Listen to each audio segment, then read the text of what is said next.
that screen sharing is now in 1080p. Okay. Let's go StreamYard for like when I'm showing things on the screen. Before it was 720. Now it's full 1080. Wow. So when we're showing Mike, how do you videos feel and about such. Mike? How do you feel about that? That's huge. The screen sharing being full 1080p. Sorry, is that the ruler from the Ricky show? That is, yeah. I'm in a new room. I moved last week, and everything's a mess right now. But I thought the one piece of design that I could do for these few pods that my room will still be a mess is propping that up on the wall. I love it. And that was we used that to measure you, right? Yeah, correct. Live Ricky 5. Yeah. That's big. A lot of memories with that ruler. So many. You got to break it out again at some point. You got to find another use for the ruler to increase the efficiency of the purchase. Yeah. Yeah, I don't know if you made your money back on that. I did. Are you kidding me? There's one photo of you standing there with a giant ruler to your back at a live show in front of 300 people who are invested in whether you were 6 feet or not. Yeah. Come on, man. Fun to measure wingspan. Just anytime anybody comes over. Yes. You want to check your wingspan? Wingspan check? Anybody? Just step in this room real quick for me, please. Get it on camera. That'll be good. Oh, guys. Mm-hmm. I don't know that the Phils have it. Well, they're going to lose games sometimes. I don't think that they should. Mm. They're just not a team that I trust. Like, yeah, I have a five. hard time. Jack has this theory that everybody hates their own baseball team. I think that's fair. And because if you're watching so many games, it's so many losses to really like deal with. And you look at all the other teams and they're all, it's just baseball's gotten very weird, at least this year, where there's like, feels like there's like 9 teams that are about the same like possibility of winning the World Series at this point, or seem like they're just as good as the other team. Like everybody hates the Yankees in New York, and the Yankees have the best record in the American League. And not they hate them, but they're like nobody trusts them. And the Phillies are a game behind the Dodgers for the best. I feel the same way as you, just as a viewer. But then when I try to take a step back, I'm like, well, all the teams kind of suck a little bit.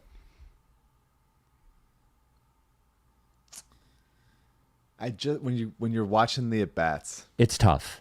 You're just feeling like all they have to do is throw a curveball. They're so easily beaten. Yes. In such specific ways. And the idea that after losing in the playoffs in pretty much the exact same way 2 straight years. Yeah. That it's like, hey, the book is out on them now. It's like, what fuck? The book's been out for years. Yeah. Well, it was funny. There was a comment from Marsh about the home run he had the other night, and he was like, because he struck out. Never sat soft before. What's that? Yeah, he sat soft, and I'm like, wait a minute. You should have. Yeah. And Topper said, first of all, I hadn't heard of them using this since the Gabe Kapler era, the curveball machine. But they had not used the curveball machine for 5 weeks. And just incidentally, it was the 5 weeks that they had the worst record in baseball. Use the curveball machine. You guys are bad at hitting curveballs. Like, come on. It's very distinctly like the team full of himbos. Yes. Like continuing to make the same mistake over and over again. Yep. And just sort of like close their eyes and assume it's a fastball. And it's like, guys, swing as hard as you can. It's probably not going to be for a lot of the time. I think of all of them, Turner is the most frustrating to watch. Very frustrating to watch. Yeah. And he's maybe the worst shortstop I've ever seen in my life. Like, so anyway, all right, that is your baseball. That is your Phillies portion of the pod. Let's start the real pod. Because actually the Phillies might be more frustrating than speaking about the Sixers right this moment. So look, the Sixers are barely frustrating at all when they're not playing. The Rights to Ricky, barely. I didn't say not. I just said barely. The Rights to Ricky Sanchez podcast is presented by Draftkings Sportsbook. Sign up for Draftkings Sportsbook by using promo code RTRS and brought to you by Kornblau Kornblau, the official law firm of The Process. Big Barker Therapeutic Dog Beds. Get yours at bigbarker.com/Ricky. And Kinetic Skateboarding. Get 9.1% off your first order with promo code Dave Silver. On the show today, TJ McConnell signs a giant contract. Will Joel Embiid change his regular season approach? Which Sixers should get married? got some feedback on that little comment we made, and a Tommy Alter update for Mike, a video to show Mike. Is very, very exciting. I am thrilled. Thank you to everyone who has joined our team for Bark in the Park, Providence Animal Center's annual little fall festival and 5K and 1 mile walk to raise money for Providence Animal Center. And thank you to our sponsors, Mortgage CS and LL Pavorsky Jewelers. We have raised over $4,000 so far, have 15 members of the team. The goal is 20 grand and 100 members. If you join the team, you get our special shirt, and it's the only way to get it. And it's a cause that is very near and dear to my heart, that is shelter animals. So you can go to the link in this podcast, join the team, and the event is October 26th at Rose Tree Park. 2 new pods this week from the Ricky family of podcasts, a new episode of the Draft Council, where they go over all of the international prospects for the 2025 draft, and a new episode of the Carl Landry Record Club, where we talk about the Beatles' White Album, Lana Del Rey's Ultra Violence, and the new single from Nas and DJ Premier. You can get those podcasts. You know how to get podcasts. Kinetic Skateboarding, sponsor of the pod. I mention all the time sneakers that you can't get anywhere else. I was looking at the Nike section today. They have these Nike SBs. Like, look at that color, man. Like, look at those. Very nice. They're very nice. I think the color is amber and guava, ice crimson with a tint, with a hemp tint. Is that what that is? Those are fucking cool though, man. They have, if you look in you can sort on the site by shoe brand, and at the top of each one, you'll see Nikes you're not going to get anywhere else, New Balance, Converse, and you don't have to be a skateboarder, even though it's a skateboard shop. Come on. I'm not a fucking skateboarder. So go to kineticskateboarding.com and use code Dave Silver for 9.1% off your first order. And want to send a love and prayers to the family of Johnny and Matt Goudreau, who passed away Thursday night when they were hit by a drunk driver. Johnny Goudreau obviously played for the Columbus Blue Jackets, and Matty Goudreau, his brother. I have a coworker, Hunter Brody, who went to high school with those guys, played hockey with them in Gloucester City, biking the night before, or 2 nights before their sister's wedding, and were hit by a guy who was trying to pass people on a 2-lane road, and both passed away, 31 and 30, I think their ages were. It's awful. There is a GoFundMe for the wife and child of Matthew Goudreau. It's on my Twitter. You can see it right at the top there. They've raised a bunch of money, but that child is now going to grow up without a dad as well. So that is terrible. And just a reminder of 2 things. First, just how short and precious life is. You hear this every once in a while. Unfortunately, you only hear it when there's a tragedy, but important to think about and love the ones around you. And also, there's a lot of talk about drunk driving today, which is obviously awful, but I think we forget sometimes how powerful and dangerous cars are when you're in them, because we do it every day. So any form of distracted driving, whether it is looking at your cell phone, which I see, and I drive 170 miles a day, and I see it like every 3rd car is somebody looking at their cell phone. I see it when walking in the morning. So that, drunk driving, any sort of distracted driving, I know we drive our cars every day and we don't think about it, but they can have awful consequences in situations like this. So please think about that next time you drive. Without any further ado, Amos and the Chef.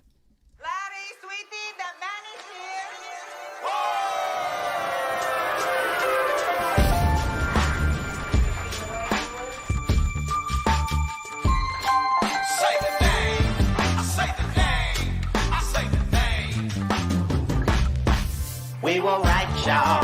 We were right. Even when it went wrong, we were right. We was right, y'all. We were right. So say the name. Say the name. We were right, y'all. We were right. Even when it went wrong, we were right. We were right, y'all. We were right. So say the name. Say the name. Say the name.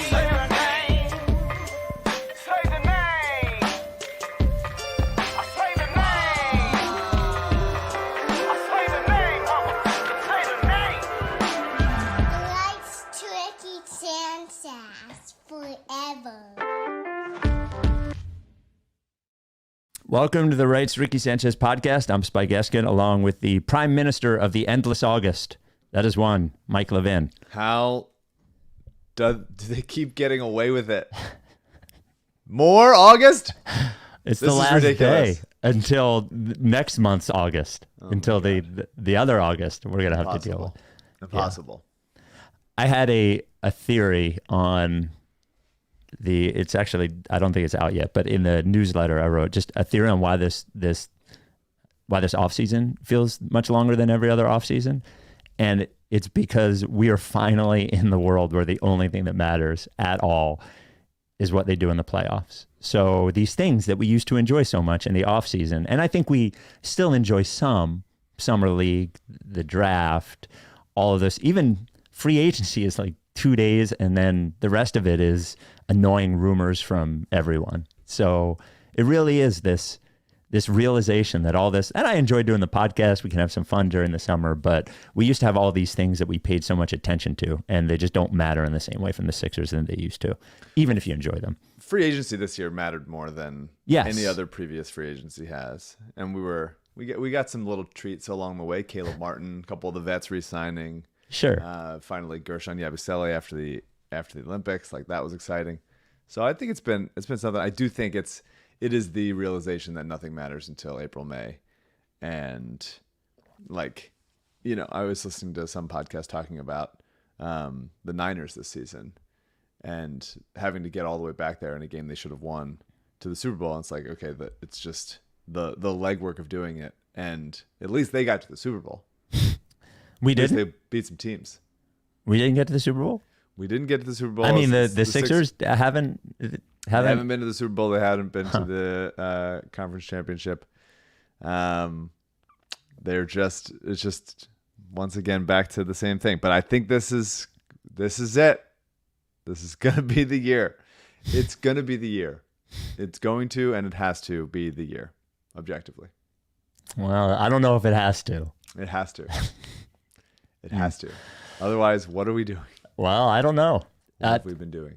Now, the last episode was actually more fun than I expected it to be. Nice little trip down memory lane. We got some good feedback on it, even from people that knew all the answers to the pod, the recapping or the answering the Ricky Lore questions. Some notes and corrections. First of all, the Doug Collins clip, and thank you to the person on Twitter who said this to me. The Doug Collins clip about it being the ultimate game came from an interview he did on the Bill Simmons podcast in 2014 or so. Wow. And that is where most of the clips from Doug Collins that I had that I used to play you all the time were from this Bill Simmons episode with Doug Collins. Another knife in the gut. Yeah. So, and then 2 quick notes from our friend Jason Lipschitz. One I am investigating. The other one I just have to take his word on. The first one said, I thought he was came up with the "Are you down with TTP? Yeah, lick face" call-in response, but he did not. He wanted to do some sort of handshake. He says, I came up with that. And I actually got one of those. I was taking a walk this morning. A guy was passing me in an SUV, slowed up, said it to me. North Jersey with his dog. So his dog Rich, or Rob, I think. So Jason did not invent "Are you down with TTP?" And the second thing is Jason says that Dave Silver came from a listener email who named him wrongly. I do not believe that to be the case. I have gone through the Ricky email. I have not found it. It doesn't mean it's not there. Now, one, Rock Covington came from a tweeter who had an autocorrect. That definitely came from a listener, but I don't think Dave Silver did. So I'm trying to find out the genesis of that, but I still think it was me accidentally saying it and us sticking with it. So congratulations to our friend of the pod and former Sixer and Process Diamond, TJ McConnell, who signed a 4-year, $45 million contract extension with the Indiana Pacers per Woj. TJ McConnell at the end of this contract will have $89 million in career earnings, only $4.9 million short of Michael Jordan's career earnings of $93.9 million. Wow. So as long as TJ signs one more contract, the guy who I did not think will make the team is going to out-earn Michael Jordan. That's pretty cool. Yeah. I like that. I mean, TJ, and we'll see what happens. He still hasn't been signed. Covington, like, having essentially or very close to 15-year NBA careers after being on a decried Process Sixers team, after being there to help the Sixers lose, as some articles put it. The fact that they've just been very, TJ especially, very consistent. You know, Covington had higher heights, but as far as like TJ had his best season last year. Yeah, and he was a killer in the playoffs. And in some level, like, guys, he just turned himself into a really, really helpful backup point guard. Excellent player. I'm proud of him. I'm proud of Covington. I hope he signs somewhere. It's been cool. I'm happy. It's a weird thing. Some guys should have made it. It didn't. It's having the longevity to look back at that team and go, these are the two guys that made it, and here's everybody else who didn't. Yeah. Including obviously like MCW, Jaleel, Nerlens to some extent, you know, Jeremy Grant still being around, KJ McDaniel's not, like just different guys that broke through that didn't. Jakar having a couple years, not fully, all that stuff. It's just like, it's been an interesting. Christian Wood even still kicking around, still untapped upside Christian Wood, but it's been we've been doing this long enough, and they've been around long enough that enough time has passed where you can look at it and go, have some perspective, and it's a kind of a special thing. Congrats to the Sixers for not even offering TJ McConnell a contract after he became a free agent and left the team. He wouldn't have been helpful at all for the last several years. So thanks to the Sixers for that one. But yeah, it makes you it is interesting to think about the ones who made it versus the ones who didn't and why it happened. Obviously, some of it's situational, some of it, you know, maybe work ethic wise, some of it, you know, all of those things. I think a lot has to do with where you end up and why you end up there and who you end up there with, all those different things. So, but the fact that TJ has become so good is really outrageous. Like, he is really good when you watch him. He's hard not to watch. I think he's one of those guys that even if you don't watch basketball all the time, because he's so active, and he's like, your eye goes to him when you're watching him, and he's always been a lot of fun to watch. And watching him murder the Knicks in Game 7 was fucking great. I loved it in Madison Square Garden. It was I mean, the reason why they let him walk was because you can't have if you have Ben Simmons on your team as like a core piece, you can't have a backup point guard that also doesn't shoot. And also Markelle was on that team. Like, it was a combination of Ben and Markelle and their lack of shooting or forgetting how to shoot that sort of cost TJ and his time with the Sixers. But he's had a great run with Indiana. Really fun pairing with him and Halliburton and Nembhard. By the way, shot 41% from three last year. Yeah, not only on like one attempt a game, but for sure. But it's a real open one attempt. Yeah. Yes. Yeah. He's a very, very unique player. Yes. Well, offensively, that mid-range jumper that he can get whenever he wants is pretty deadly, you know? Yeah, I mean, he's an excellent. I mean, he had to become for a guy that is not an above the rim player, obviously, and cannot shoot from the outside. He had to become just like an excellent 2-point shooter, and he shot. You know, his years in Indiana. A couple years ago, he shot almost 59% on twos, which is crazy for a guy his size. And last year he shot 57% on twos on 7.7 attempts per game. Like, that's wild. Like, he should have been much more considered in the sixth man conversation, because he is truly like the definition of what a sixth man does. Come in, like, defend his ass off, and also like really energize. You have to account for him. He's a nice little player, man. Good for him. The Rice Ricky Sanchez podcast presented by DraftKings Sportsbook. Mike, are you a college football guy? Because college football is back. I don't have any room for it. Really? But I like hearing people talk about it. And they love it. I respect how special it is to some people.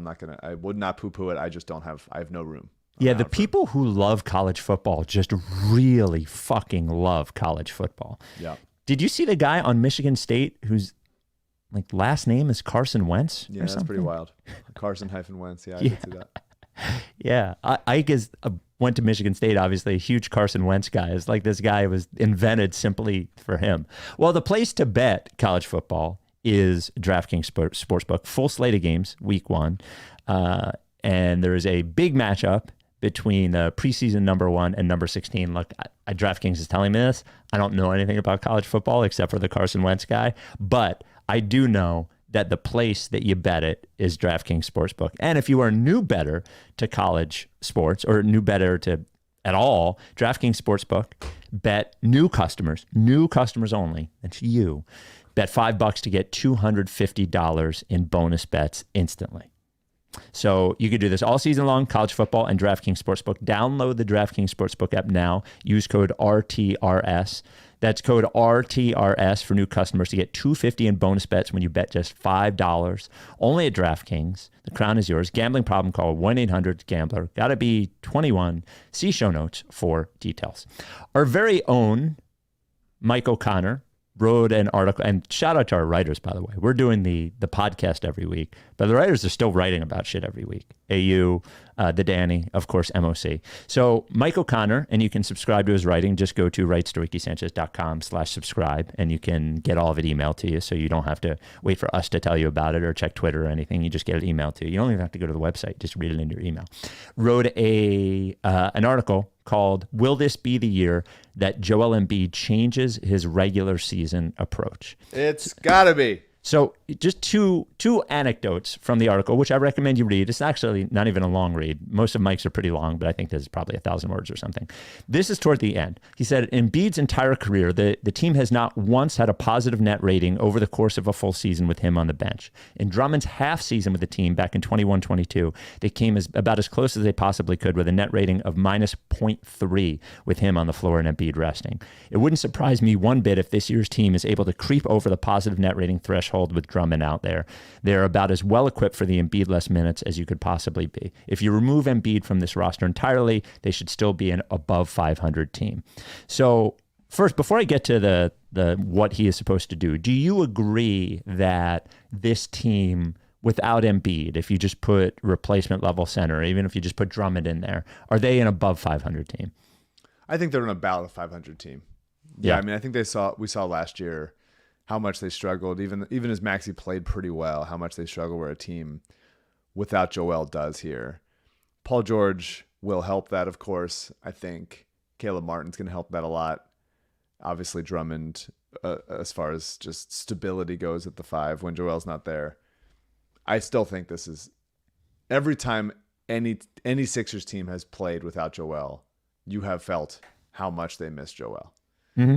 I think they should be able to survive those minutes more than they ever have. As a reminder, like they added Paul George, that should do it. And another year of Maxey, and I do think even though Maxey struggled at times without Joel, I do think that level of experience will help him going forward. As a reminder, Drummond was on the team before, but got traded before the playoffs in the Ben trade, the initial Ben Harden trade to Brooklyn, and having not gotten to see what, if everything is about the playoffs, if everything is about April, May, we have not gotten to see what it's like to not have to play Embiid 44 minutes in a playoff game in April, May. It would be really nice if in a first round series against whoever, if they beat someone this year, odds are that team will be the best team that the Sixers have ever beaten in the playoffs. Odds are, because they've beaten so many exclusively bad teams, and the East is better than it was over the last, prior to last year, 5 years or something.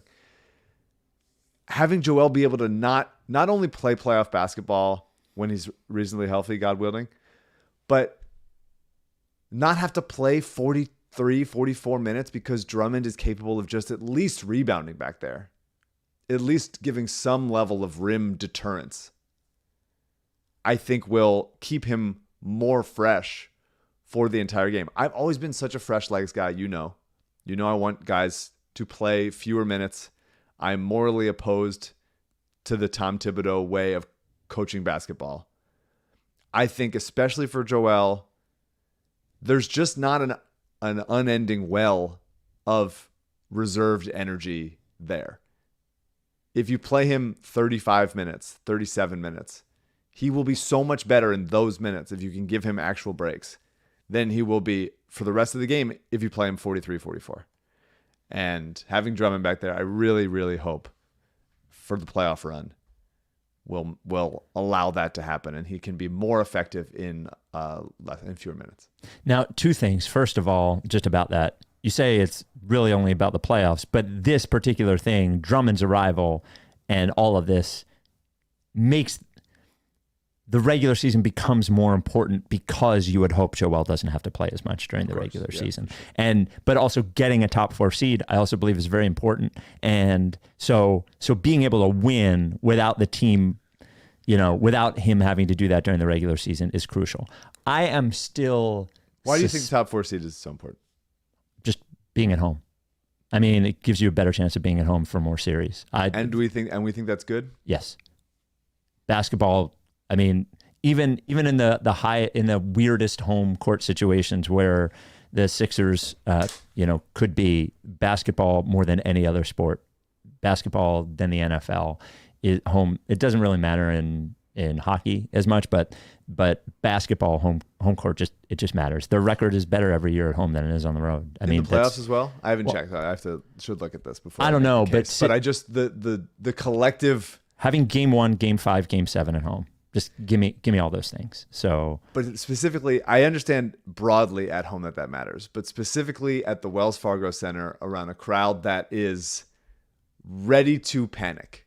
Yeah, so are the Celtics crowds, and so are It feels different to me. I feel like when I'm watching playoff basketball, the immediate concern, the collective groan that everyone is ready to release after like a 12-2 start is just I potentially so damaging. And to obviously the most heartbreaking thing about the Sixers playoff run, I mean, the Kawhi shot is a singular moment, and the Hawks series is a frustrating moment, but like up 3-2 against Boston 2 years ago with Game 6 in Philadelphia, like that had to be it.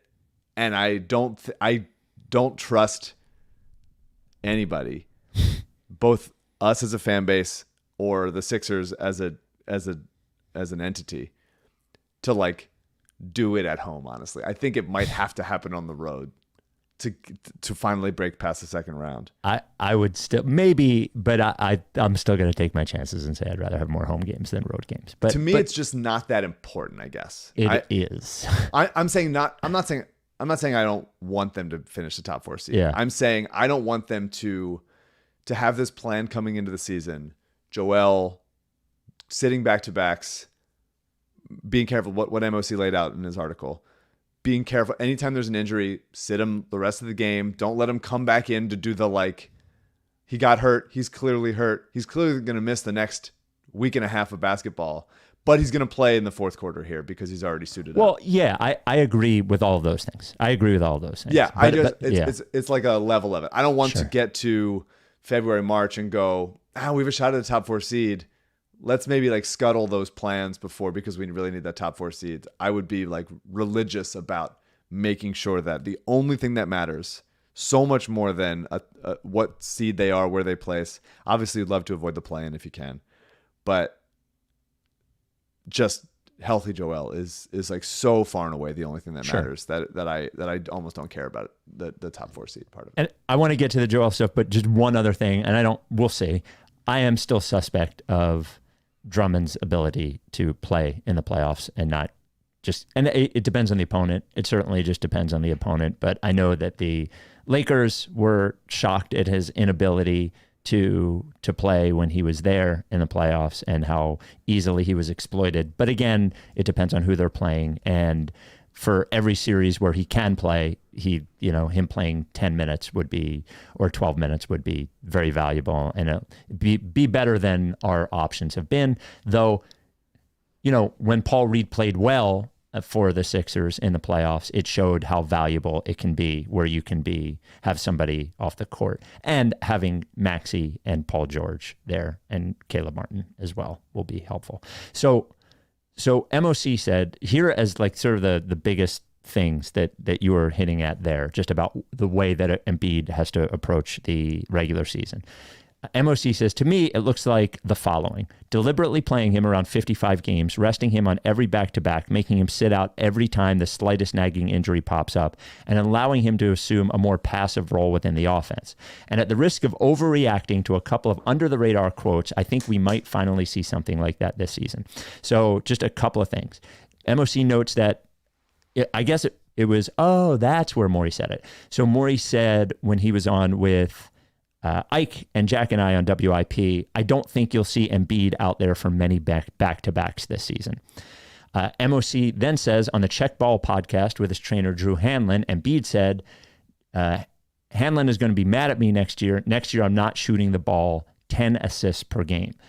I don't mean to overreact to Embiid's declaration there, MOC says, but he did say it with an underlying tone of, you're going to think I'm joking, but I'm not. He seems dead serious. So a lot of this, you can blame or assign responsibility to the team of send him in this, have him do this, but this all ultimately comes back to Joel Embiid and his commitment to these things, his commitment to not worrying about first team All-NBA or MVP or criticism for sitting back-to-backs or, the idea that he is fragile and can't play in them or any of those things, because truthfully, and this is just how it works with star players in any sport, if Joel Embiid wants to play, he is going to play. So they can make recommendations and the team can certainly advise him on what is best, but it does come back to Joel on all of these things. And even on being less of a crucial part of the offense, like these things come back to Joe. So I think it's important that the team have the right attitude toward it, but it is mostly important that Joel Embiid believes in it.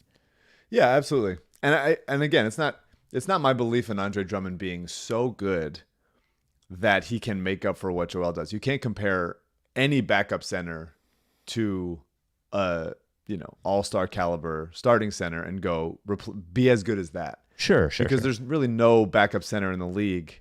You could say like, I don't know, Onyeka Okongwu, Larry Nance. I'm sure there's a couple others that would be like more passable, but Drummond is in that mix of being like one of the best backup centers in the league. So the Sixers have, as we know, and we don't have to list them, had a dozen unusable backup centers. Yes. During Joel's time.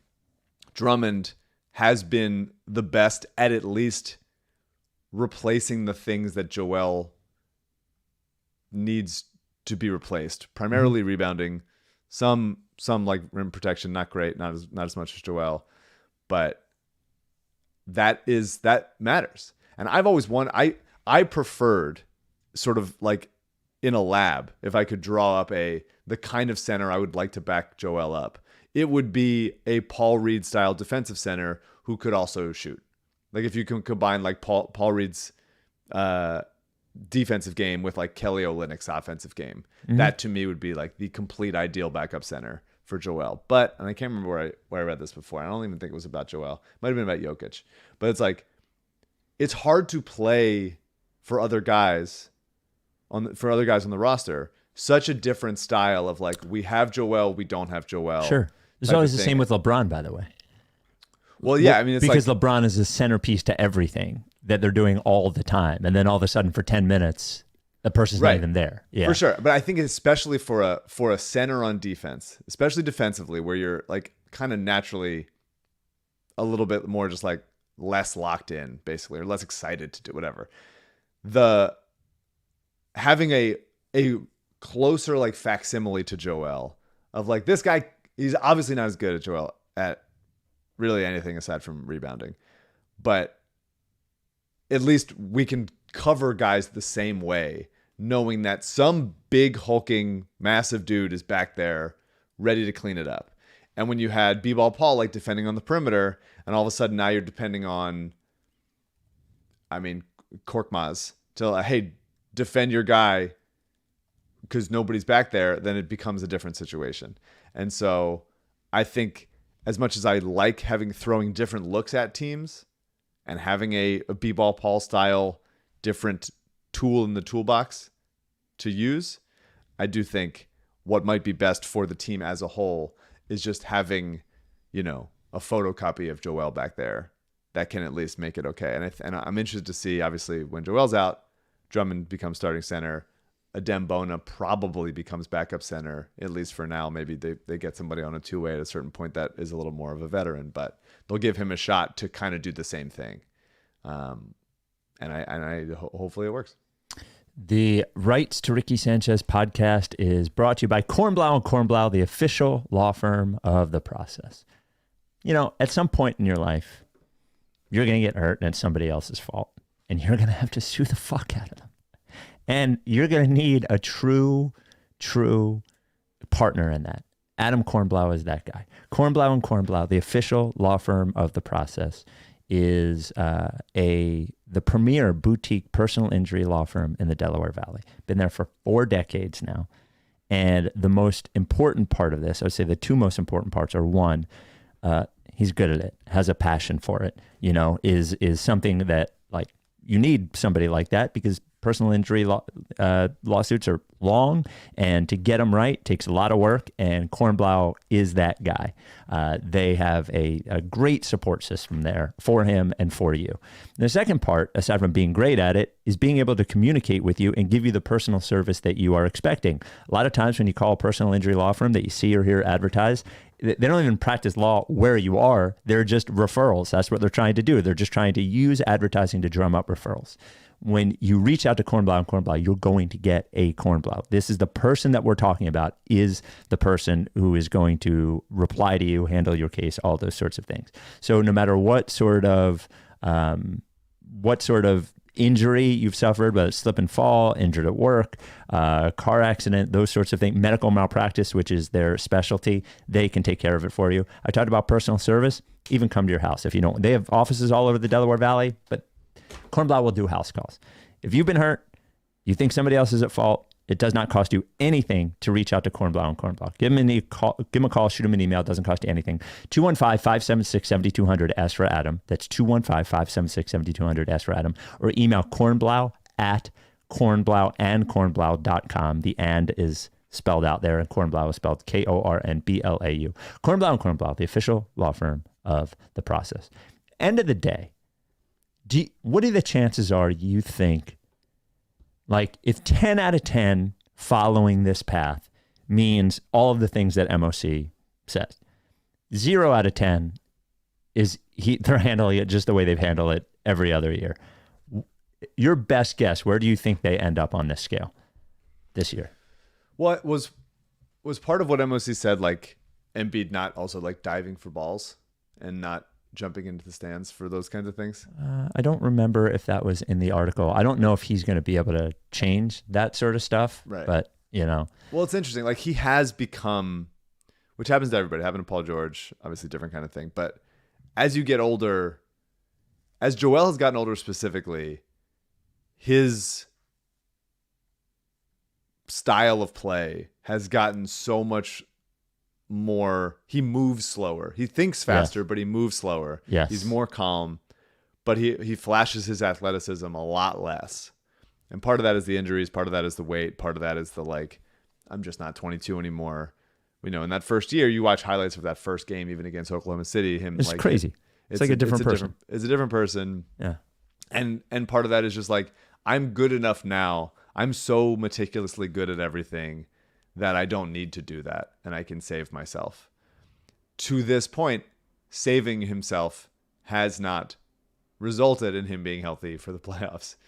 So even as he has become like a more ground-bound, slower, more deliberate type of physical specimen, it just hasn't worked. And so I do think it's less about style of play anymore in the regular season. It's less about even minutes to some extent. It's just like, what is the fewest minutes and fewest games you can get away with him while the team is still successful and he is healthy in the playoffs? Like,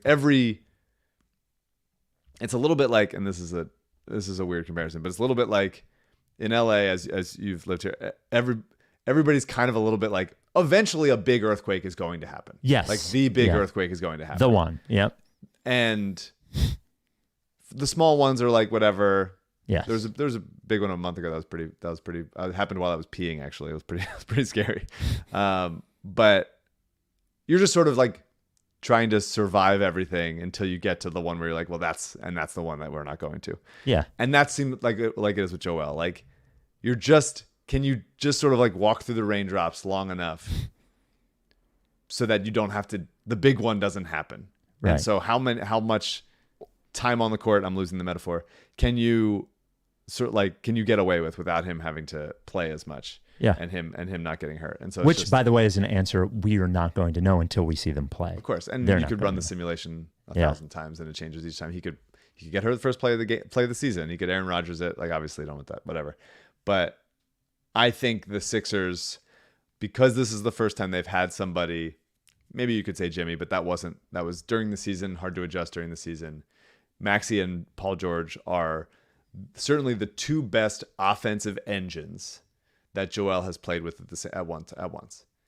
And I think that, plus his age, plus how frustrating it is for him to have gotten to the same point each year and stopped, I think will make him pretty diligent about this. He's won MVPs. He knows that he won a gold medal. He knows that he's won scoring titles for multiple years. The only thing that matters, the only thing is can he do it in the playoffs? And so if he gets third team All NBA because he doesn't play enough, or he gets no All NBA teams because he doesn't play enough, like that's so fine, and I think he feels like that's fine, and he just has to be disciplined about that. So I would think it's closer to 10 than 0, but I don't think that also means that he's going to be perfectly healthy, because Sure. Yeah. he's still a big guy. He still has all these injury histories, and sometimes earthquakes happen. Yes. Yeah. I'm hoping it's obviously I would love for it to be a 10.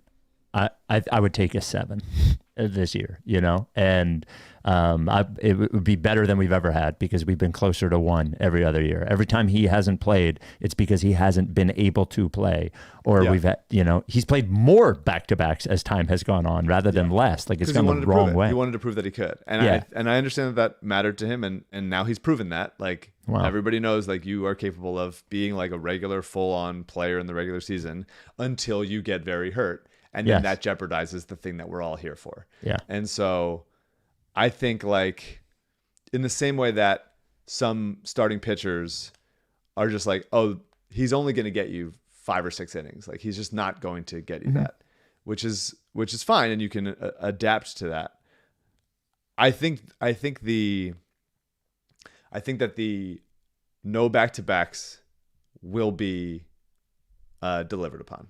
I think that they will determine which back-to-back is more important. Where do you want to steal you a game, a day off on the front end or the back end? When is it going to be Jokic? Whatever. If he cares about those kinds of things, he'll determine which back-to-back he plays in. But I do think that they will abide by that law. What makes me closer to a 6 or a 7 than a 10 is the thing that we've seen over and over again, which is he gets hurt during the game, he tweaks something during the game, and he comes back in and then he sits afterwards. And it's just like, no game is more important enough for that in the regular season. I would love for him to just be like, Joel's out for the rest of the game. Let's just do it. I need that level of precaution, safety, not just like, he's already warmed up. He's already in the shoes. He's got the jersey on. Like, I don't need that. I don't need that at all. If you tweak something during the game and there's like any risk of you going like, okay, you're going to sit for a week and a half after this, then just sit now. Yeah. That is the thing that he goes like, it is, because it is making it worse. And they go, well, doctor said it can't be worse. I'm like, I can't possibly agree with that. We've been here too many times. So let him just, that is the number one thing that I'd be concerned about, is that, like, let's win this game. I'm in the middle of a game. Let's win the game and let's play through this thing. And I just don't think that you can do that at this point. So I truly don't remember in what context we mentioned this, though I do know we mentioned it at least offhand. We got some feedback about which 2 Sixers players should get married for the better of the team, and I thought there were 2 voicemails that were worth listening to. To 833 Lickface. Here's the first one. Mike, President Harrell, Norman. Listen, guys, the two Sixers who need to marry each other are Andre Drummond and Kelly Oubre. They're going to be dogs. They're going to be doing the dirty work. They're going to be getting rebounds, running through screens, setting picks, doing all the dirty hard work. So you really got to be a dog to do that sort of thing. And I'm thinking about history, and throughout history, the ancient Greeks fought like warriors. They were incredibly fierce, and one of the things that they did to fight harder for each other was they became lovers with one another. And the theory is you would fight harder for your lover than you would for your friend. So I think Kelly and Andre need to get married. The next thing I wanted to mention was that I think it'd be cool, like Ricky baseball cards, different characters throughout the show, fans, people have been on the show. You could put all the stats. Oh, listen to everyone call in about, I've been listening since this year, since that year, since this year. It'd be cool to have stats, like, for instance, me. Been listening since 2016. I've been on Fly the Process twice to Milwaukee, Chicago, and San Antonio, Austin, that sort of thing. I bought a house through Kasabi. So those are would be on the back of my Ricky baseball card. And lastly, it's been a while since we had bathroom talks. I just wanted to let you know that I'm making this phone call from the toilet. PTP. Wow. So there we go. So his Ricky baseball Guy just card. wants us to make him a baseball card. Yes, it's really just about him having a baseball card. So, which I can understand. Everybody wants their own baseball card. So here's what I would say about Oubre and Drummond getting married, because they're both going to be the dogs. What I would do is pair them with guys that were worried that do not have dog mentality. So we will uptick their dog mentality as they're trying to save the person they're married to. Okay. So I would have Drummond, like, who are we worried about on the roster who might not be very doggy? I might have Drummond just marry Paul George and have Kelly Oubre manage Embiid. Yeah. Marry Embiid. Connection with Kelly and Joel, that'd be nice. Yeah. I do think Kelly and Andre would be a lovely couple. There's something nice about obviously Kelly's not small, but like big small marriage. I like them when they're not like they pretty much the same size. I think that'd be nice. Yeah. Yeah, I like it. So I like it. I like bringing the Greeks into it. Yes. The ancient Greeks. That helps the argument. So here's another one. 833 Lickface. What's going on, fellas? Just calling in to nominate a couple that I think should get married on the Sixers. And I'm going to nominate Kelly Oubre and Jared McCain. I can already see just like after a win, like them getting all giddy in the locker room. Then like they just randomly like pull out like a beauty set or something and they start doing each other's nails. And like everyone just tries to avoid them, but they're just getting so excited that like everyone gets riled up with it. It'd be perfect. I'm not sure how like the rest of the relationship would work out, but I think that would be my couple that should get married. Thank you. This is a follow-up to the voicemail claiming that Jared McCain and Kelly Oubre would be the best married couple. Well, they both need to become Mormon. That way they can add Bona into their relationship, and his last name would apply to both of them as well. Thank you. So they want to be, this guy wants polygamy, I guess. By the way, not all Mormons. I want to say that is an old Mormon thing. But I think the McCain-Oubre marriage is a little too on the nose, actually. A little similar, but Yeah. both very handsome men. Yeah. I think I understand how they could be similar, and I could definitely see Kelly painting his nails this year and him and McCain having a little thing that way. I will say that McCain, there's a level of seriousness on the court that McCain displays and like a diligence that I think Kelly's kind of just silly all over. And he plays hard. He played his ass off, defends his ass off, especially last year.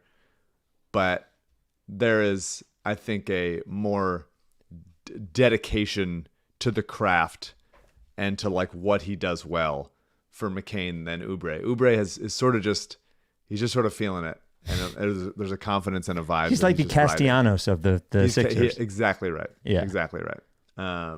But I think that also would be a lovely couple. And to me, it doesn't really matter who does it. I would just love two of the players to get married. Obviously, happens in WNBA more often. Alyssa Thomas, DeWanna Bonner on the Connecticut Sun. Hope they win a championship this year. I really like the Sun. And then there's just like girlfriends and ex-girlfriends and stuff. It really, that's the problem, is it becomes, do not break up. You can't break up.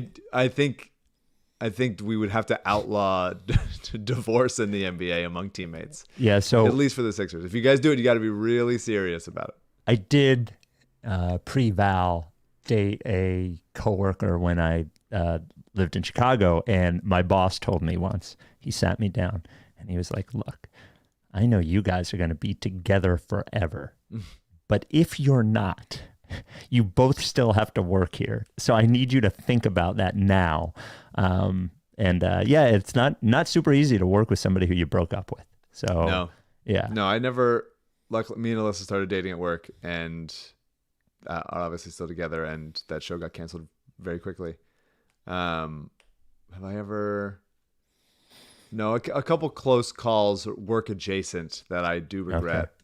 But yeah, it's one of the things because you're spending so much time with them, and then you're just like, It's well, a why lot of not? And time. you're young, and then you're like, this is why not. Actually, Yes. why not is there actually is an answer to that. Sometimes there's not, but here's some really good answers to why not. Yeah, I'm going to spend every second with them. Well, there might be a situation in which you don't.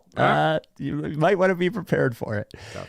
The Rights to Ricky Sanchez podcast is brought to you by Big Barker Therapeutic Dog Beds. I actually remembered to bring the Process Pup patch here. There it is. Look at this cool design that you get Very when nice. you go to bigbarker.com/Ricky. Got 2 Big Barkers in my home for our 2 dogs, Rebel and Scotchy. Now, Scotchy has only been in the house for a few months, so I don't know. She sleeps on it. She loves it. Sometimes she sleeps on Rebels, and Rebel just will come up to bed and into the bedroom and stare at her, and we have to ask her to move. But they both sleep on Big Barkers. Rebel, 10 years old, been sleeping on a Big Barker almost his whole life here, and still just springy as shit, man. No signs of arthritis at all. And I think in some way, the Big Barker Therapeutic Dog Bed is responsible for that. Go to bigbarker.com/Ricky. You get the Process Pup patches. You get this one, the black and white one. You also get a red, white, and blue one that we're doing now, and some stickers. But most importantly, you get a bed that's going to keep your dog healthier. Your dog sleeps a lot. Dogs sleep a lot. And just like you, sleeping on a good mattress makes a difference in how you feel. Your dog sleeping on a real mattress makes a difference in how they feel. So I want you to avoid all the cheap ones you see in pet stores, or the ones that look like big fluffy pillows. Sure, they look comfortable. They might be comfortable like a bean bag or something to sleep on, to lay on for a nap. But you don't want to be sleeping all night, every night in those things. You would feel bad. Your dog feels bad. The Big Barker Therapeutic Dog Bed, engineered by experts to keep your younger dog, acting that way much longer, and your older dog to ease some of the symptoms of arthritis that come in as dogs get older. All this, they did a study at Penn Vet. All of them showed improvement in all those things: joint function, reduction in pain severity. Give your dog the best life possible. Get your dog a Big Barker dog bed. bigbarker.com/Ricky, and then send us a photo of your dog on the bed, maybe with the patch, and we'll throw them in the Process Pup gallery. 10-year warranty. The foam doesn't flatten or they replace it for free. 1-year at-home trial. If you don't like it, if your dog doesn't like it, it's all good. They'll give you a full refund. They'll even pay for the shipping. Made in the USA. Big Barker dog beds. So we have and thank you to the person who sent this to the Ricky Instagram. I will not identify them because sometimes people weirdly say, don't use my name in this for something not embarrassing at all. But thank you to the Ricky listener who sent us this video. So I would say in the history of the Ricky, the most embarrassing handshake moment is certainly Josh Harris with Troy Aikman and Joe Buck, right? I mean, that's certainly it. This handshake from Tommy Alter is horrible. So this was at some tennis thing. I don't follow tennis anymore, so I don't know which tennis thing. Okay. But Mikal Bridges was there, and the player did some sort of Mikal Bridges celebration, came over and said hi to Mikal Bridges, but then shook Tommy Alter's hand. A cool place. And it's just, so that's fine with Mikal Bridges, and that's fine with whoever that is. And then, oh no. Oh no. Just a disastrous. No. Oh, no, go back again. Now, by the way, if you're just listening to this, this is something you need to see. So go to the YouTube or go to Spotify so you can see it. Just one more time. Oh, no. Oh, and look at the shirt he's wearing. No. Wait, hold on. Let's see it again. Oh, no. Oh, God. I do want to say I love that shirt. That's a sick shirt. It is. I would wear It's a that cool shirt. It's a No, cool it's not. It's too short too. It's too short. I agree with that. It looks like it's for a baby. It's a cool shirt for a baby. Yeah. I don't know, man. And the other three guys, by the way, all have a fine handshake with this guy. Oh no. Classic dap from everybody else. Yep, normal dap. Totally normal dap. And then here comes the guy. There's just it's And by the way, of course he's there. Of course he's there. Of course he's there. Is the tagline. Put it on his tombstone. Of course he's there. There's just some guys where you're just like, of course you're there. It is such Michael Rubin energy that the athleticism in that handshake was very Michael Rubin throwing a baseball. It's bleak, dude. It's bleak. I saw our friend Pablo Torre posted about a fantasy football league that he's in with a bunch of people, including like Mina Kimes and Tim Robinson and a bunch of others. Mm-hmm. And then it's like, there's Tommy in there. Of course he's there. Of course he is. It's a celebrity fantasy football league. Like Alex Caruso's in that, and Mikal Bridges. And then of course he's there. Tommy, I'm inviting you to come on the podcast so we can have a sort of a what is it called when like a summit almost, and we can have a truce. Because I don't think we have anything against you. It is just there's some curiosity about what it is you do and why you're there. You know, just a little bit of curiosity. There's just so many guys like that in LA that are just like, say they're a producer. Yes. And it's like, what do you produce? Yeah. What is it? Where are you? Where did you come from? How did you get here? How did you work your way up to this position? Mm-hmm. And it's just there, and then you see that handshake, and you're like, "Oh, there's so much in that handshake, and there's so much missing, including the actual handshake. I mean, he missed the contact. Yeah. So, oh boy. So we'll end on relationship advice. We have a lot of voicemails we need to get to, and I think we should just do it in the next pod. We have Weekly Becky's return. A question about Amos Lee versus Matt Quinn of Mount Joy in sort of a potential battle. In a basketball game? That's what they're asking about. Love it. So we have a lot, but I sometimes I feel like the relationship advice, and we're backed up on relationship advice. Sometimes I feel like they're sort of urgent and people are actually asking for our help. So that can't be true. It is. I believe it is.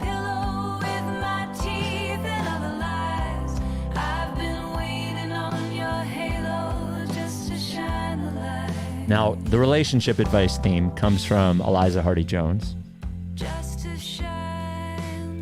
That is Couldn't Leave You from Because Become, her first solo record, pre-War on Drugs. I actually do think a lot of these people actually want our help. Like, believe it or not. Sorry. Hard to hear. Yeah. So we have a voicemail and an email. We'll get to two of them, because I think these were the two we needed to get to most urgently. 833 Lickface. Here is the first one. Hi, this is Sachin. Not really a long-time listener, first-time caller.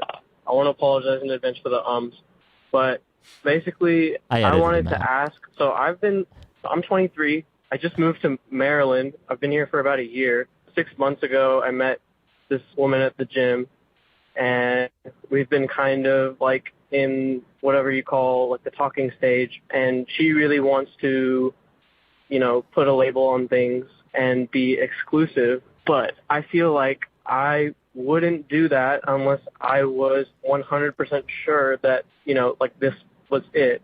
Is it okay to date without being 100% sure that that's the person you want to be with forever? And how do you know when that person is that person? Like, is there really like a perfect person for everyone, or at some point do you just meet someone and enough starting point? I'm willing to, build from here. Okay, basketball question. No basketball question. All right. See, you see why this guy needed us like immediately. What a sweet little guy. Yeah. Yeah, of course you can date somebody that you don't think you're going to end up with forever. Or you're not sure. The whole purpose of dating them exclusively is to, not a whole purpose, but one of the purposes is to see if they are a person that you might want to spend the rest of your life with. That's right. Yeah. That's right. And that doesn't mean you have to lead them astray. That doesn't mean you have to lead them on in a certain way. But if you feel like, I like this person, I want to hang out with them, I want to give this a shot, and then you go exclusive for some period of time, and then you decide, you know what, I now feel differently, then that's a regular relationship and a breakup after it. Yes. That's why it's a player option. Every year it's a player option. Every time you go like, are we re-upping? We're not? Okay, that's fine. If it's a lifetime contract, no trade clause, then that becomes a slightly different situation. Yes. It becomes a little more legal, a little more lawyers. But you don't want to give that contract to Bradley Beal. You want to really give that contract to somebody that you trust. Yeah. So I think you can absolutely sign each other to a nice little player option, 1+1. Please. And go from there, and then decide to move on if that is what is right. I feel terrible for this young man who thinks that the only people you're allowed to date exclusively are the ones that you are, quote, 100% sure that they're the one. How are you supposed to figure it out if you don't date them first, my friend? Like, please, I'm begging you to date somebody without being sure. But if you know that they're not, if you're like, yes. I actually am not, then don't you shouldn't lie to be someone. exclusive with someone. Yeah. Yes. And I think that's probably, it sounds like that's what his concern is he doesn't want to feel like he's leading someone on. He doesn't want to feel like he is wasting their time. But I think if you want to see it through, see how it goes, that's what it's about. And you could be, it could surprise you, or it could be like, no, I was right. 2 months later, not interested. I shouldn't have signed Reggie Jackson to this contract. I knew it. I knew better. And then it's fine. And you live and learn and you grow. Yeah. It just, I please date the person that you like. I'm begging you to date this person that you like. God, being single nowadays as a young person must be horrible, honestly. So this one, I don't know whether to say the name or not, so I'll say anonymous. This is addressed to Norman, so I don't know if we want to get Norman involved in this, but Norman, asking for a little relationship guidance. I am 21 and going into my senior year of college. I've been listening to the Ricky since I was in middle school. Brutal. Yep. I dated my now ex-girlfriend for a little over 2.5 years. We recently studied abroad together, and at the end of our semester, I initiated a breakup. Even though I initiated it, it definitely felt in the moment like the hardest thing I'd ever do. I had a lot of love for her when we broke up and still do. She's a good person and we ended on pretty good terms, but I felt like we didn't have a future together long term. It was certainly challenging breaking up with someone and being torn up about it. It's now been 3 months since we last talked or saw each other, and I was progressing pretty well with everything. However, we both recently arrived back on our college campus, and though it's a big school, we're bound to see each other. I'm not so sure what to say to her when we see each other, but I'm confident I can figure that one out. My question, after all this long-winded info, is it completely abnormal to still think and care about her, even as the person who did the breaking up? I'm not looking to rekindle any sort of romantic relationship, but it would be nice to be friends or friendly with her, given my entire college experience has been spent with her. Take care, and thanks for even taking the time to read over this stupid word mush of my thoughts. Yeah, I mean, I think it's a delicate dance because you don't want to force her into being friends if she's not into that. Or give the wrong impression. Absolutely.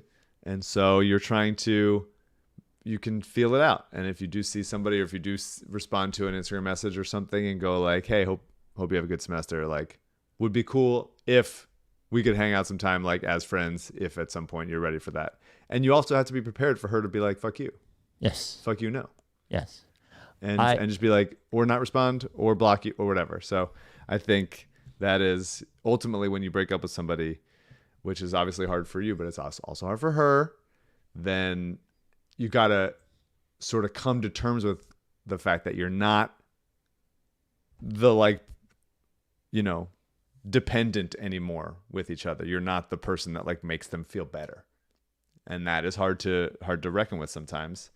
But like ultimately, they're going to be fine. And if you're worried about them, you can drop them a line, but you also have to expect that some people are just like, no, we're not friends. We were dating, and now we are nothing, and that is okay.